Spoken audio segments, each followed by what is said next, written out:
రాజు కావ్య వచ్చింటారు. అక్కడున్న రావులండి మీరెవరండి అని అడుగుతాడు. అక్కడున్న రాజు అండి అడిగేసావా, ఆ మాట కూడా అడిగేసావా అని అడుగుతాడు. అక్కడున్న కావ్య ఉండి అనుకున్నానురా, నేను అనుకున్నా నువ్వు ఆ మాట అంటావని అనుకున్నాను. పెనివిటి చూసేవా నీ మనవడు, నీ ముద్దుల మనవడు ఎంత మాట అనేసాడు చూడ అని మీద కొట్టుకుంటూ ఉంటుంది. అక్కడున్న రావుల నుండి అలానే చూస్తూ ఉంటాడు.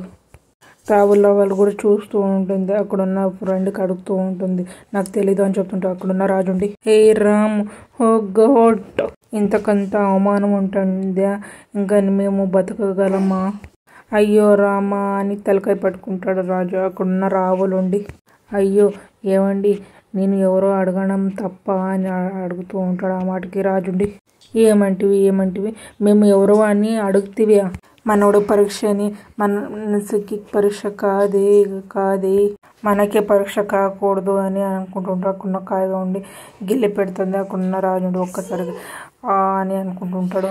కావ్య ఉండి పెనుటి ఇప్పుడు అంత ఎమోషన్ అవసరం లేదని చెప్తాడు. ఆ మాటకి రాజుండి నిజమే, మా మనవడు అని చెప్తూ ఉంటాడు. అలా మాట్లాడుతుంటే ఎలా తట్టుకోగలము, కన్నీళ్ళు తుడుచుకుంటూ ఉంటాడు. అక్కడున్న రావులుండి మీరు అని అడుగుతాడు. అక్కడున్న కావ్య ఉండి మేమేరా కొయ్య కుక్క, నీ మంగతార బామని అని చెప్తాడు. అక్కడున్న రాజుండి మేమేరా రింగ తాతని అని చెప్తుంటాడు. ఆ మాటకి రావులుండి నో డౌట్ వీళ్ళు రాజు కావ్యని ఏదో ప్లాన్తో వచ్చారు. కావ్య ఉండి ఏంట్రా అలా గుడ్లు కొంచెం చూస్తున్నావు అని అడుగుతూ ఉంటుంది. ఆ మాటకి రాజుండి గుడ్లు పీకేస్తాను వెదవా అని చెప్తాడు. ఆ మాటకి కావ్య ఉండి ఆ మాత్రం దానికి ఇంట్లో నుంచి అలిగి వచ్చేస్తావేంట్రా అని చెప్తుంది. ఆ మాటకి రాజుండి మమ్మల్ని వదిలేసి వచ్చేసావని మీ బామ్మ నా బంగారు తాయార్లు అని ఎంత బెంగ పెట్టుకుండిందో తెలుసా అని చెప్తున్నాడు. అక్కడున్న కావ్య ఉండి మీకు మాత్రం బెంగ లేదా ఏంటి, వాడు ఎదురుగా లేకుంటే నువ్వు ముద్ద కూడా ముట్టట్లేదు కదా. రాజుండి అవునరా, నీ బామ్మకి ముద్దులు కూడా పెట్టట్లే అని చెప్తాడు. అక్కడున్న కావ్య ఉండి నాడు గీచుతాయి అబ్బా అని అనుకుని అలానే మాట్లాడుతూ ఉంటాడు. అదే నీ బామ్మకి ముద్దులు కూడా తినిపించలేకపోతున్నాను అని చెప్తాడు. ఆ అమ్మాయి అండి రాహుల్ వీళ్ళు ఎవరు నాకు అర్థమే కావట్లేదు అని అడుగుతుంటా. ఆ మాటకి రాజుండి ఇప్పుడు వరకు మొత్తుకుంటాం నాకు కదండి, నేను తాతయ్యని తను బామ్మ అని చెప్తున్నాను కదా, చెవుడా నీకు అని చెప్తూ ఉంటాడు. ఆ మాటకి ఆ అమ్మాయి ఊరికైపోతుంది, ఏం మాట్లాడదు. అక్కడున్న కావ్య మీరుండండి పెనిమిటి నేను చెప్తాను కదా అని చెప్తుంది. ఆ మాటకి రాజుండి సరే తగులుకోమ్మా అని చెప్తాను. అక్కడున్న కావ్య ఉండి కట్టుకున్న దాన్ని నచ్చలేదని ఎవరో నచ్చిన దానికోసం ఇక్కడికి వచ్చాను, యుద్ధం కూడా సచ్చినోడు పట్టుపడి ఇక్కడికి వచ్చేసాడు, ఇక్కడ మా వెధవకి నచ్చింది అమ్మాయి ఎక్కడా అని అడుగుతూ ఉంటుంది. ఆ అమ్మాయి ఏం మాట్లాడకుండా ఊరికైపోతాడు. అక్కడున్న రాహుల్ ఉండి ఆ అమ్మాయి వైపు చూస్తుంటాడు. రాజు ఉంటే రే మాట్లాడవేంట్రా అని అడుగుతుంటాడు. అక్కడున్న కావ్య ఉండి ఓ ఆ సుందరంగి ఇక్కడ లేదన్నమాట అని అక్కడున్న రాజుండి ఇప్పుడు ఎలా తాయారో వాడి పరిస్థితి ఏంటి, మా ఆస్తి పరిస్థితి ఏంటి అని అంటాడు. ఆ మాటగా ఆ అమ్మాయి ఉండి ఆస్తి ఏంటి అని అడుగుతూ ఉంటుంది. అక్కడున్న కావ్య ఉండి అమ్మ వీడు ఇల్లు ఇల్లాలు వాకిలి అన్నీ వదిలేసి ఇక్కడికి వచ్చాడా, అక్కడ మేము ఒంటరి వాళ్ళ అయిపోయాము, కోట్ల ఆస్తిని ఎలా కాపాడుకోవాలి, ఏందో నచ్చిన దాని దగ్గరకు వచ్చాడు, మేము కూడా వాడి దగ్గరకు వచ్చి మా ఆస్తి అంతా వీడు నచ్చిందంతా గాడిద దగ్గర పెడదామంటే రాజుండి గాడిద కాయ తాయారు ఆడది అని చెప్తాను. రాజుండి అదే గాడిద ఎవరని తెలియట్లేదు అని చెప్తూ ఉంటుంది. అక్కడున్న అమ్మాయి ఉండి నేనే బామ్మగారు అని చెప్పి రావుల్ని తోసి ముందుకు వచ్చి నేనే ఆ గాడిదని బామ్మగారు అని చెప్తుంది. అదే ఆ ఆడదాన్ని నేనే అని అంటున్నాను అని చెప్తుంది.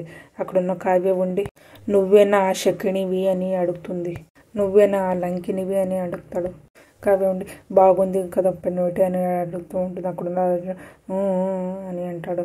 మన వాడికి వీడు జోడు అని చెప్తాడు. అక్కడున్న రాజు అండి సూపర్ అని అంటాడు. రాహుల్ అండి ఆపండి మీ రచ చాలు ఇక్కడి నుంచి వెళ్ళిపోండి అని చెప్తాడు. వెళ్ళిపోవాలా అని రాజు అంటాడు. అక్కడున్న కావ్య కూడా మేము వెళ్ళిపోవాలా అని అడుగుతుంది. ఏదో మన ప్రేమ, ఏదో నీ మీద పెట్టుకున్న ఆశ అన్ని బలియాసలేంట్రా? మీ దగ్గర ఉండి మీ ఇద్దరిని ఒకటి చేసి 4 రోజులు మిమ్మల్ని మనసారా చూసుకొని మా ఆస్తి అంతా ఈ దొంగమూరకి అప్పచెప్పి కృష్ణ రామ అనుకుంటూ ఏదో కాశీకో కైలాసకో వెళ్ళిపోదామని చూస్తే మమ్మల్ని ఇప్పుడే పొమ్మంటున్నావా అని అడుగుతుంది అక్కడున్న రాజుండి. ఇది న్యాయమా, ఇది ధర్మమా అని అడుగుతాడు అక్కడున్న రావులుండి. అవును, మీరు వెంటనే వెళ్ళిపోవాల్సిందే అని చెప్తాడు అక్కడున్న అమ్మాయి ఉండి. వాళ్ళు ఎక్కడికి వెళుతారు రాహుల్? వాళ్ళకి ఎవరున్నారు? నువ్వు తప్ప, మనం తప్ప అని చెప్తుంది అక్కడున్న రాజుండి. కావ్య వైపు అలానే కళ్ళజోడు పెట్టుకుని చూస్తూ ఉంటాడు. అక్కడున్న కావ్య కూడా రాజు వైపు చూస్తూ ఉంటుంది. మొత్తం అంతా 5 స్టార్ హోటల్లో నుంచి తీసుకురమ్మంటున్నారు. వాళ్ళు చెప్పినవన్నీ తీసుకొని 20,000 నుంచి 30,000 అవుతుంది బిల్లు అని చెప్తారు అక్కడున్న రాహుల్ లవర్ ఉండి. ఇప్పుడు వాళ్ళు చేసే ప్రతి రూపాయికి 1000 రేట్లకి సంపాదించాలి అని చెప్తుంది. రాహుల్తో పాటు జాస్తి పాటు ఈ ముసలోళ్ళ ఆస్తి కూడా నొక్కయ్యాలి అని చెప్తూ ఉంటుంది వాళ్ళ ఫ్రెండ్కి. రాజు కావ్య రూమ్లోకి వస్తారు. అక్కడున్న రాజు ఉండి ఈ గెటప్లో నాకు మాత్రం ఊపిరి అవ్వట్లేదు అని చెప్తుంటే అక్కడున్న కావ్య కూడా అమ్మో ఈ విగ్ నేను భరించలేకపోతున్నాను అని చెప్పి తీస్తూ ఉంటుంది. అక్కడున్న ఫుడ్ తీసుకుని వచ్చి పోతూ ఉంటాడు. రెస్ట్ తీసుకుంటుంటాడు. వీళ్ళే ఇంకొక రకంగా కనిపిస్తున్నారని చెప్పుకుంటూ ఉంటాడు మనసులోన. వెనక్కి వెళ్ళి కిటికీ దగ్గర నుంచి తొంగి చూస్తూ ఉంటాడు అక్కడున్న కావ్యాన్ని రాజుని. అక్కడున్న ఒక్కసారి షాక్ అయిపడేస్తాడు. మీకు ఇష్టమైతే లైక్ చేయండి, సబ్స్క్రైబ్ చేయండి, కామెంట్ చేయండి, షేర్ చేయండి. Thank you.